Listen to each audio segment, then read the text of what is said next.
right. Hey, Mike, how are you? What's up, Annie? Good. How are you doing? Pretty good, pretty good. So for you, those of you that don't know, today we're doing a show with Mike Gomes. He owns the local bike shop and All In Cycles, right? How long have you been there now? Almost 6 years. Yeah. It's 2019. That's crazy. So Mike and I were just talking about an interview that we did. We think it was in 2019. It must have been because I think you were pretty newly open and I was either running for city council or I had just been elected. I think I was on city council in Mesquite, and we did an interview just like this at your bike shop. Well, not this like awesome setup. We didn't have all that back then, but you had a much smaller bike shop. Mm-hmm. I was like running my own camera show and trying to do these business spotlights. Yes. And you were the first person that I talked to. And it was pretty cool. We walked around your shop, and I'm actually going to pull up that old footage and maybe we can like put a little bit of it in with this.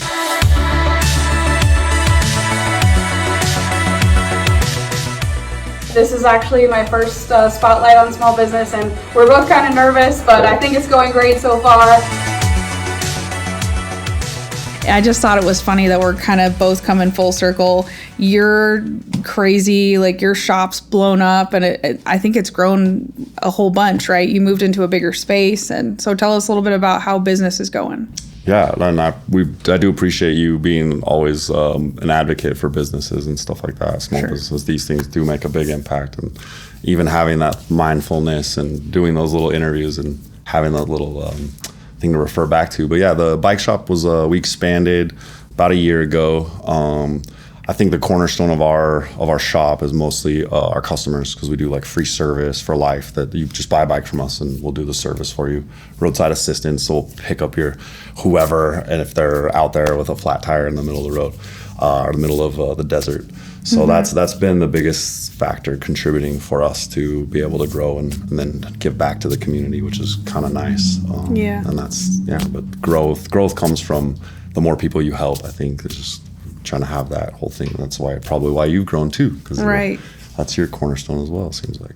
Yeah, for sure. I mean, we definitely share that. I mean, I guess talking about the roadside assistance thing, that was something you were pitching when we talked years ago. So I'm curious, are there a lot of people that take you up on that? Do you pick up people regularly?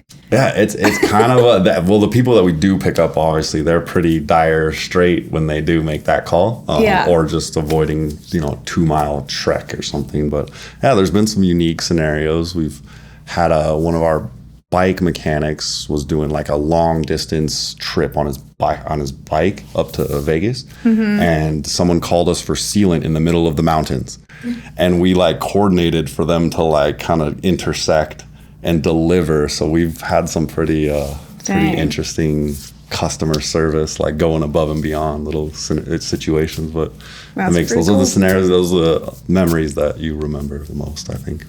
Yeah, and I'm sure the riders remember them too. Sure. And something that we forgot to do, we want to let everybody know that later in the episode, we are going to talk about the building that you remodeled, I guess. I don't know, what do you call it? You resurrected that building. I mean, that thing was sitting there for a long time for sale. Mm-hmm. It's the building down on Sand Hill and Mesquite Boulevard, right on the corner. 220 East Mesquite Boulevard. Across the street from Maverick. So there's been a lot of stuff that's been going on over there lately. So we'll get into that later. So y'all need to stick around till the very end. We're going to talk about that. But back to the bike shop. I know that we talked earlier, and I saw on social media that you guys had taken, we got a new skate park here in Mesquite, and you guys and your shop have taken some helmets and some stuff over there. So what's going on with all that? Yeah, we just we're elated, thrilled to have a bike shop here, or a skate park, sorry. Yeah. And so our bike shop wanted to kind of contribute. We noticed we have sponsored riders, so we went down there and we found the best kids flipping and doing all the crazy stuff, and we sponsored them. And then through kind of going down there, we noticed that none of the kids were really wearing helmets. If you go to Utah, there's like not a single kid without a helmet. Right. And then you come here and there wasn't a single kid with a helmet. And so we got on the phones with all our connections, and there's a big difference between profit-driven companies and companies that understand, it's all about, your end user. It's about their experience. And we found Cali Protectives. They came through with, these helmets are retail for $40. They wholesale for like 20, 25. and they gave us almost like for like a couple bucks a piece, and so it still cost us like pretty big amount. But the ability to have a kid come into our shop, we still have probably 200 plus helmets. The ability to have kids come in, hand them something that's of value and will help them, and then it just kind of, it's a pretty cool thing to watch it whenever it happens. So it's been given back more to us, right, than it has. Right. But yeah, there's been a few scenarios where kids have crashed and they were wearing those helmets. So yeah, that alone. Thank God for that. Yeah, for sure. And you were talking about before we started how extreme that skate park is. So those helmets are definitely needed, it sounds like. Yeah. Yeah. Fast so and furious. That's awesome. And I know something else you were talking about that you didn't really get into there, digging a little bit more on the sponsorship stuff. Like, I guess I understand what it's like to be sponsored. If you run a political campaign, someone donates to you, then obviously that's kind of like them sponsoring you, I guess, in a way. But talk about your shop sponsoring kids and like what's that meant to them. Are there any stories you can share with us that you think people would be wanting to hear? Absolutely. So the coolest story, actually, one of the cool stories. So before the skate park, and this was our very first sponsor, a young boy named Dalton was a BMX rider, and his parents called me and they were like, we don't have a certain size tube, and we don't have any BMX riders in town, but in the past, right? But I had all these tubes that I had like stocked. And so they were like, we're racing. When I hear racing, I get excited, you know? So I was like, all right, come on in. And they were just like, you know, we just need to piece this one tube. We're going to this race. And so I gave them all of my tubes. And I was like, hey, look, I'm going to sponsor this kid. Like, I'm going to support this. It was just on a whim. Right. And that boy slapped a big old all-in-cycle sticker on his chest and just started winning. He's first place right now in the state. Wow. And his parents, they all have been, so like those kind of things, I feel like it does make a difference. Like a tube, what is a tube to a bike shop? Probably nothing, not as much as you'd think. But what is that tube and that race and those trophies? So it's cool, we have a shelf and he brings us his trophies now. And so we have, or just like some of his trophies. So we have like a little section of our store. And so, yeah, and then the regular shop, we went down to the skate park and found some kids down there, and we give them wax and bike parts and whatever, shirts and stickers and stuff. But yeah, I think it does, it gives them a sense of, you know, I don't know how you would put it, but it gives them more or less just a little bit of hope, excitement, you know, just involvement. Yeah.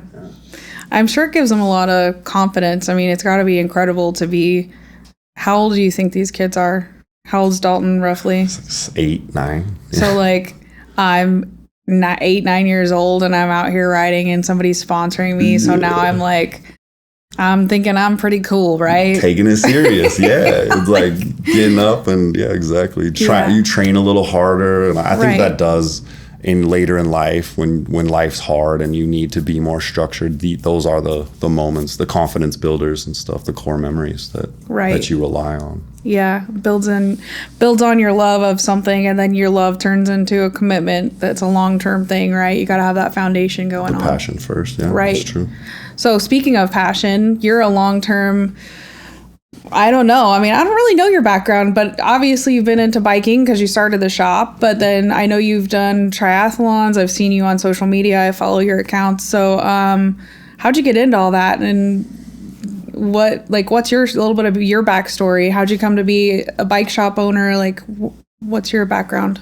Yeah, when I was real young, my dad was an ER doctor, and he would fly us out there and go visit, and we would go on these like cool bike trips. And so I've been mountain biking since I was like a little boy, and just kind of evolved it. When I went to college, I studied business administration, that kind of stuff. And I've always had like a dream to like own a business, but I could never get away from just like being just anything athletic, right? So it's like whether it was basketball or biking or running or swimming, it was just, I've always just wanted to just be moving. I can't sit still.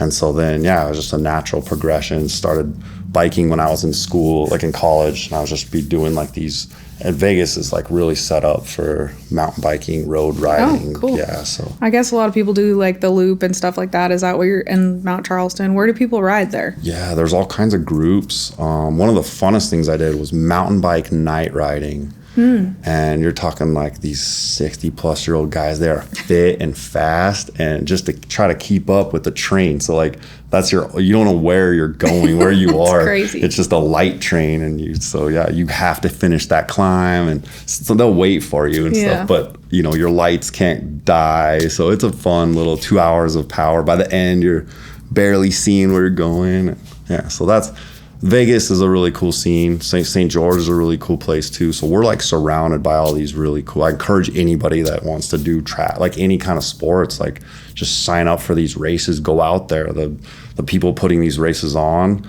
they will like take you in. I've taken like my son out there. He's got between tape. Like it's just it's a community thing, and it gives you a lot to stand on in life, because it just gives you control over your like emotions. Like you could go train if you're whatever and deal with life a little bit easier. That's what it is to me. But yeah, the bike stuff was a really big part of just how I got through school and did all that stuff. And then it just kind of, there's no bike shop in town, and it just kind of it was funny when we first started. People drive by, I'm like, you're still, how are you just like fixing bikes in a shop? Like, so it was very uphill battle, but never give up, and yeah, here we are, right?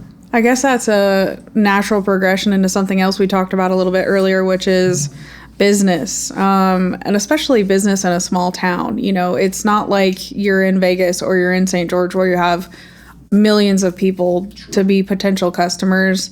I think from a bike shop standpoint, also the age demographic of our community might not exactly be working always in your favor. Yeah. So what are some challenges and things that how have you managed to stay open all these years through COVID? I guess I didn't really preface that when we first did our interview. That was the first and last interview that I did for that, was because COVID literally happened a month later. I don't even know if it was that long. And so you started out, you were relatively new, COVID hits, you're in a small town, like everything's working against you. And we all know, if we've lived here for any amount of time, that businesses tend to come and go here, right? Mm-hmm. And it is hard. So like how have you kept it going, and what challenges have you faced along the way? Yeah, at the very beginning, we were very frugal, just everything, and extremely, I just remember for the first year, I refused to make profit because I just wanted the word out. Like I was just like, okay, like we would like someone come and be like, I'll get a bike, and then I would just, whatever price they were willing to take it at. But then I would always ask them, like, go promote us, like go tell people like how great the shop is. And I feel like just that organic consistency, just showing up every day, really, because all of my customers now, like I'm there most of the time, but if I'm not there, people come in, they're like, where's Mike? Or like, it's funny, it's cool, it's kind of cool, but I feel like I've taken care of that many bikes. Like I have that many situations where it does just become like, a pretty cool thing. I cherish it, I do. So yeah, we definitely love being in this town.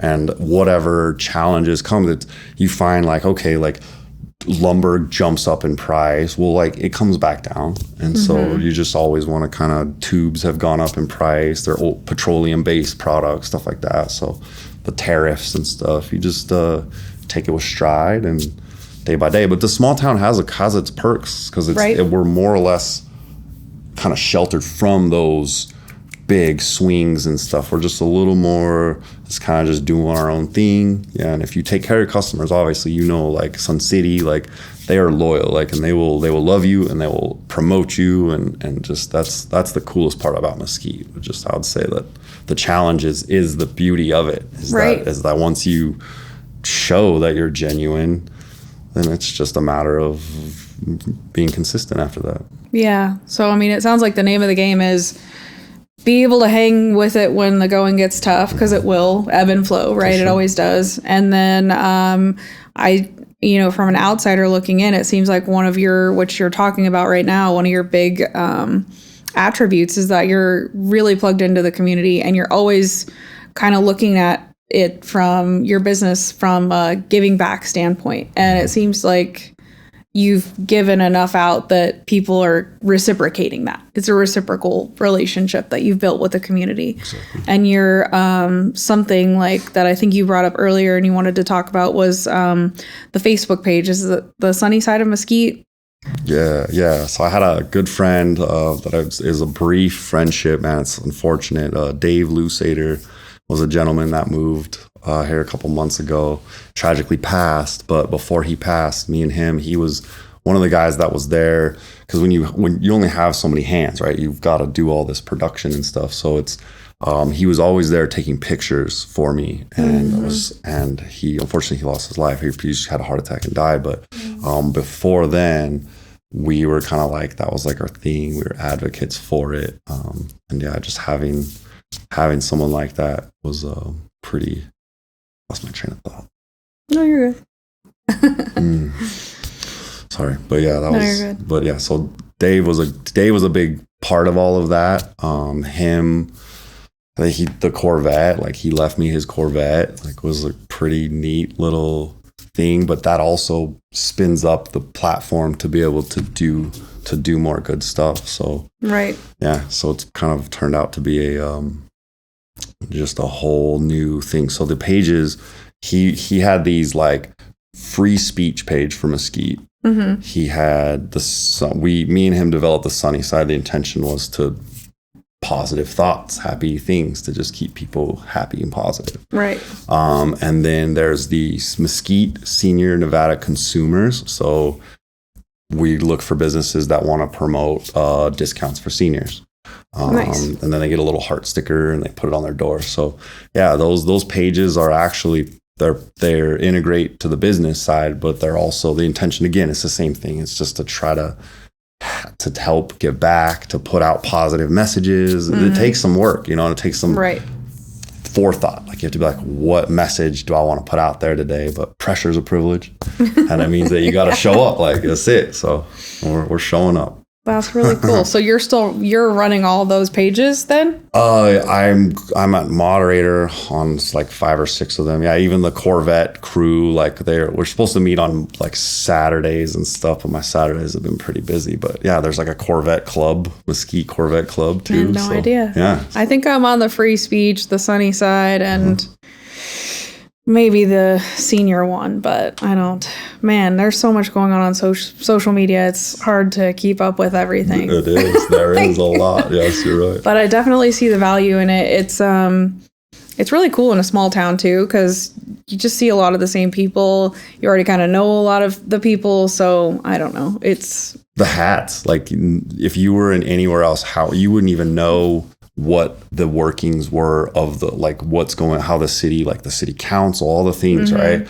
And it's so cool to go and just sit down and they're like right there. They're like, okay, we're going to change our hats. Now we're in this like official capacity, and they'll teach you. So the amount of things you learn here in this town, the building, all of that stuff is just, it's so invaluable. Yeah.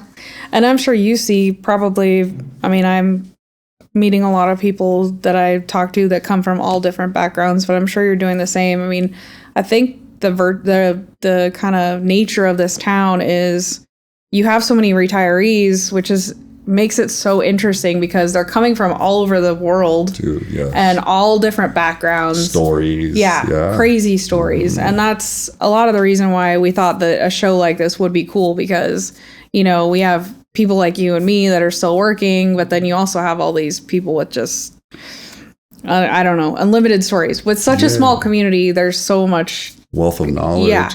Just so much going on out there. It's true. Like when I was on city council, I always thought it would be interesting to have like an ongoing teaching series where we could just get people from the community that know, I don't know anything really, like they just come from all different backgrounds and just teach what they know, because there's just a lot of really interesting people in this town. So, but I'm sure you're seeing that all the time at your shop. And that's one of the greatest things about having the shop is the access to so many different kinds of people. And there are so many solicitors, right? Like, hey, can you donate? Can you do this? And it's just a testament again to like how many, I guarantee you like amount of nonprofits here, something like that, Yeah. per capita has got to be like a dense, like it's yeah, because there's just so many people, hey, donate, like, yeah, we're gonna do like another banquet or another golf thing, and like, and the community benefits from these things. So Yeah. just a lot of people doing a lot of things. This is pretty sweet, and this is really nice too. Again, like I said, this is you taking the time to craft such a good environment to come in and tell your stories is also takes a lot of effort. So I'm appreciative too. It's fun. I'm looking forward to it. It's been a long journey. So I feel like I'm finally turning the corner with it, and we're going to really ramp it up and get it going. But I think you guys just did an event, like a ride in town, didn't you? Or some sort of event for something a couple weeks ago? Yeah, so May is bike month. We did a few events. We did a skate park takeover. We went out there and bought a whole bunch of pizzas, and we're just giving them out, and did like little games. We let our sponsored riders lead some games. Right on. And then we did a ride for, I guess we lost one of our riders, a community rider in town, to a tragic accident, like almost either the last day before, the day before the first day of bike month. I don't know, it was like just the beginning of May. And so I wanted to do something. And then we had like, it's just different things happen in town. So another tragic thing happened. I didn't want to like overshow. You just kind of, it's like jump rope. You kind of go in when you think it's, good time. But at the end of the month, we hosted a ride where we started down at my building on the corner, and we did a loop around. They came from Vegas, and it made me reappreciate this where we are, because they were like, there's no cars, there's no trash, there's not people honking and screaming and trying to run us off the road. And so, yeah, we don't have bike paths, which we probably could do a little better at that. Yeah. Not mentioning any names. I want to, but I won't. But yeah, just we do have some pretty cool things to be grateful for here. We are in like a little microcosm. We are like, for the most part, our police just rolling around, checking doors. Like, they do the most. Like our police department is like impeccable. I made sure they were coordinating with me in this event for the bike thing. I got permission, and they're just always there to ask those questions. Like, you're not going to just get someone like an operator. You're going to literally talk to the person that either writes those rules, made the rules, or enforces them. So we're very blessed to have such a cool access to those kind of things, to get stuff like that done. Yeah, no, I mean, I think a lot of us take that for granted, but you're right. I mean, if you want to talk to the mayor, you want to talk to city council, you want to talk to the police chief, or the temporary one, or the fire chief, it's like you can go right to that person. Yep, straight to the source. You're not going to get that in a big city. No, you look crazy if you were trying to do that. You're right. You'd call and you'd get somebody, and then we'll call you back in a couple weeks, and nobody would ever call you back ever. Just get this ghost email here. Yeah, exactly. Well, on that note, if as much as you want to talk about it, you did rehab that historic building on the corner of Sandhill and Mesquite Boulevard that we talked about earlier. So what was that process like? I mean, I think even in a big city, rehabbing a building that's historic is historic. I don't know. It's a challenge, right? Because people want to naturally preserve what was there, but it's also on, I think, the best corner in the best place in town. I mean, I would drive by there and I would think, man, that is such a sweet place, because that's got to be the busiest corner, maybe second to the one where people are getting off the interstate on Sandhill, right? Essentially. And then everyone's going on that corner. I bet if you live in this town, you're turning that corner once a day. It's true. Yeah, multiple. Yeah, right. At least once a day. Right. And so if you're not familiar, it's the one that's across the street from Maverick, and it's on the corner there. And Mike, you like totally went all in on that building. So what was that like?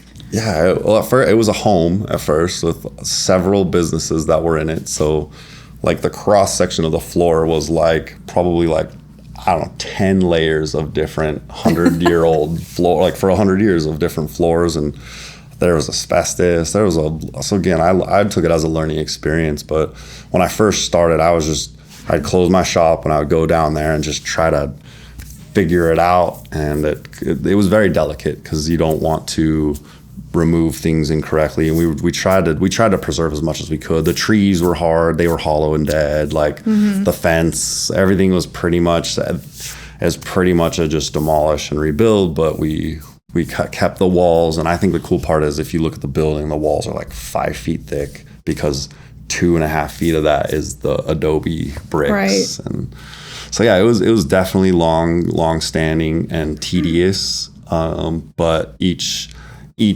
choice that we made, I feel like we made the right decision, and it is a very beautiful, special spot now, like as it sits, and I'm very hopeful that we're gonna reinvent that corner and we're gonna put expect some new things down there, because we're gonna work on some lighting and do some different things. But yeah, GR Electric, shout out to them, because they were the ones that came in, and I mean, having an electric company that just makes your lights, that's one of the biggest things. So a lot of the other companies in town, Gillian, Out the Wall, they came in, John Bangle, Carlos Castro with his new business, Creative Cooling. Those are the kind of people that behind the scenes, flat out, just behind the walls, man. Like, you flip a light switch on, you don't think about it twice until you have to find somebody to make that work. So none of that would have been possible without, for sure, GR Electric. Like, they're a new business, and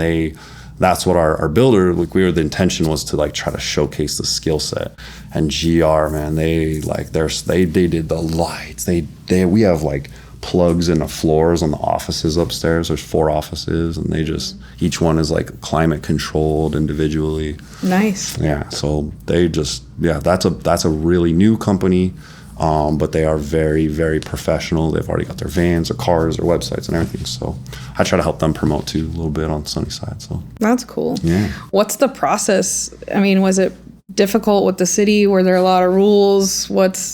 Asbestos in and of itself is a whole nother ball of wax, right? That's a whole special team and process, because that gives people cancer, right? Asbestos. And so you got to be really careful and wow, I bet that was a fun project. Most of it was a blur because it's so much, right? I don't even know if I could. You're like, I'm trying to forget. Yes. I would always just say it's going to be a remember win soon, and I couldn't wait for that moment, because that's just But yeah, we just remember win now. So yeah. But yeah, it was the process. The city does help with a lot of stuff. I wouldn't always say they're going to give you a yes, but they'll give you the path, they give you hey, you want to start a business, here's a checklist. So those are the things, again, that would make this town pretty unique. You can call Jocelyn Levitt, be like, hey, what do I do here? She'll be like, oh yeah, all that information that you need. So you can't, if you fail in this town, it's because you give up or you don't ask enough people. You just have to, because everybody is willing to help everybody in this town. It's a small town. You need my shoulder to stand on. Okay, let me borrow your truck tomorrow or something. It's silly, just we all kind of help each other in a way. And I've gotten so much help from so many people, and the least I could do is what I can do, and just grateful to be part of this whole little, like you said, it's a feedback loop, right? Right. It's not always good on this, but Well, I think we covered everything that we wanted to talk about today. I think one of the big things that we want to leave people with is a lot of big, exciting stuff happening on the horizon at your building, and you're looking for what? How can we help you there? What do you want people to know? Thank you for that. I appreciate that. If anybody has any ideas or they want to pitch anything for that space, more than willing to hear something out. I do think that is the spot. It's the heart of Mesquite, if you will, and I'm very grateful for the opportunity to work with someone. Again, it's rare to be an owner and a business owner and a building owner, and I want to bring whatever the synergy, I think, has a big potential to make that a very desirable spot for the community to benefit and thrive at. So Maybe that's what we need to rename it. The Heart of Mesquite. The Heart of Mesquite, right? That's pretty good. Yeah, that's pretty good. Good job. That was on the fly. That's when the best material always happens, when you're not trying. Sure. But that's how I'm going to refer to that building from now on, the Heart of Mesquite. Thank you. So that is super cool. I told you earlier, I love that building. I would love to have a little bar / coffee shop down there and have music on the patio. And I think it would just kill if you get the right person in there. It would be so popular. I agree. So I'm praying that you find that person, and I will definitely be there supporting y'all. And one of these days when I buy a bike, it's going to be from you. I never seem to get out of the office. Nice. So I know that feeling. Yes. But yeah, anytime. All right, right on. Well, thanks, Mike. And we'll put Mike's bike shop information. What other information? Is there anything you want to leave people with before we let you go? No, just don't give up. That's all. Just keep and help whenever you're having a hard time. Helping someone else fill their cup always fills your cup up and anybody watching. So that's the best way to get yourself out of a sticky situation. Is just go and do community service for your town. That's basically that's what we're going to keep doing. I love that. Okay, so, cool. Yeah, thanks for having me. Thanks for coming. And guys, if you're interested in coming on the show, or someone that might be interesting, has an interesting story to tell, please reach out to us. We're going to put all of our contact information with this video. And this is definitely going on YouTube. If you're watching on that platform, subscribe to our channel, and also follow us on social media. We do a lot of stuff there. We're looking forward to our next couple episodes. So stick around and we'll see you next time.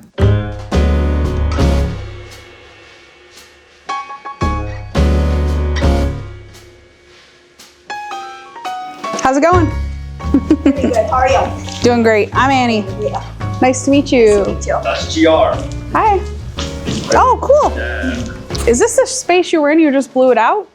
We expanded from next door, so we just moved over one. We put the pathway in. We have the mural on the wall of the V. Nice. He's really pushing the bike paths, if you haven't picked up on that. Absolutely. Trolling them a little bit, gotta keep them on their toes a little. So show us around. What do you got? All right, so just got a little mountain bike section. We sell a lot of electric e-bikes. Are these the pedal assist, or is this an actual totally electric bike? Pedal assist, you can switch them now.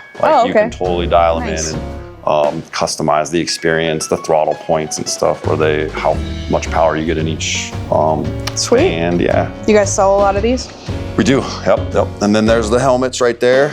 Those are the helmets you were telling us about. Infamous helmets. I guess on that note, can kids come in and get a helmet from you? Come on in, grab a helmet, and then you get a holographic sticker as well. Sweet, Yeah, I love that. Right. And if they need repairs, you got your shop back there. Yep, sales, service, repair, yep. Sweet. So you got electric bikes, standard bikes, any sort of parts, and if you don't have it, I'm sure you can get it. Yeah, and then All In Cycles Online, that's our website, and you can order bikes and parts and different things like that on that as well. Nice. Yeah. And so where are you at? Where's your shop at? Where are we right now? So 1085 West Pioneer Boulevard, and this is unit 160. We're across from Walmart and next to the Big Five.